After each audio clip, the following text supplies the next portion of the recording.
জাপানে আছি 10 বছর, কিন্তু বিশ্বাস করেন এই 10 বছরে কখনো ঘটা করে সাজুগুজু করে সাকুরার সাথে ছবি তোলা হয়নি। কিন্তু এবার ঘটা করে সাজুগুজু করে ছানাপোনা নিয়ে সাকুরার সাথে ছবি তুলবো। হ্যালো এভরিওয়ান, কেমন আছেন সবাই? আশা করছি সবাই অনেক ভালো আছেন। তো সাত সকালে তো গোল্লাবাবু উঠে গেছে, আর গোল্লাবাবু ওঠার পরে তার একটাই কাজ থাকে, সে ঘুম থেকে উঠে তার দাদাকে ঘুম থেকে উঠাবে এবং তার বাবাকে ঘুম থেকে উঠাবে।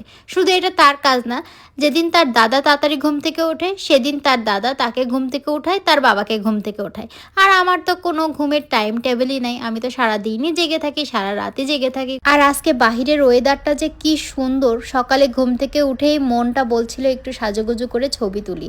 বাহিরে ওয়েদার দেখতে যেয়ে দেখি যে একটা অ্যাম্বুলেন্স এসছে। কার কি হয়েছে জানি না, এখানে আবার কার কি হলো, কে কি করলো, এটা কেউ খোঁজ খবর রাখে না। যেহেতু আজকে আমাদের সাপ্তাহিক ছুটির দিন ছিল, তাই আপনাদের ভাইয়া সকালে ওদের খাওয়া দাওয়ার দিকটা দেখছিল, আর এদিকে ওরা বই পড়ছিল আর আমি রেডি হতে যাচ্ছিলাম।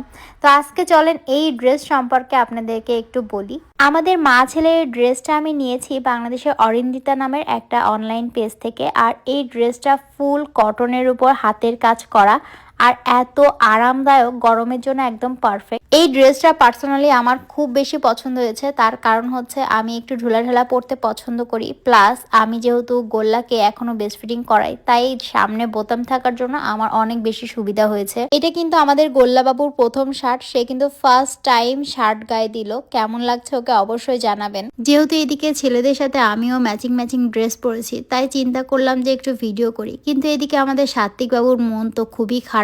কেন খারাপ জানেন? বলেন তো কেন খারাপ? আমি বলছি। আসলে সে নতুন নতুন শিখেছে যে ব্লু কালার ছেলেদের কালার আর পিঙ্ক কালার মেয়েদের কালার। তো সে পিঙ্ক কালার জামা কোনো মতেই পরবে না। আমি যেহেতু সাকুরের সাথে ছবি তুলবো, তাই পিঙ্ক কালার অর্ডার করেছিলাম। যদিও সে ভিডিও করা ছবি তোলা একেবারেই পছন্দ করে না, ছবি তুলতে চায় না, ক্যামেরার সামনে আসতে চায় না, তার উপরে পিঙ্ক কালারের জামা। এবার বোঝেন কি অবস্থা। তারপরেও তাকে অনেক বোঝাইছি যে মাও সেম সেম ড্রেস পরছে, ভাইও পরছে, তাই একটু পরছে।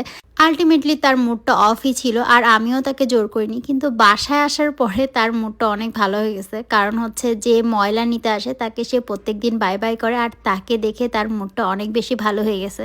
আর যখন ঘরে উঠছিলাম তখন কুরুমি আমাদেরকে এই কুকিজের প্যাকেটটা দেয়। আসলে আমি আর সাত্বিক মনে করেছিলাম যে এর মধ্যে চকলেট আছে, কিন্তু খোলার পরে দেখি যে এর মধ্যে কুকিজ, তাই ওর মনটা আবার খারাপ হয়ে গেল। আর এই কুকিজটা কাজু আমার জন্য নিয়ে এসেছিল। যদিও আমরা পাশাপাশি বাসায় থাকি, কিন্তু সবাই এত ব্যস্ততার কারণে খুব একটা দেখা সাক্ষাৎ হয় না। এই কুকিজটা দেওয়ার উপলক্ষ হচ্ছে 14ই ফেব্রুয়ারি ভালোবাসা দিবস। কিন্তু জাপানে 14ই ফেব্রুয়ারি শুধুমাত্র গার্লফ্রেন্ড বয়ফ্রেন্ডের জন্য না, 14ই ফেব্রুয়ারিতে মেয়েরা ছেলেদেরকে চকলেট, কুকিজ এগুলো উপহার দেয়।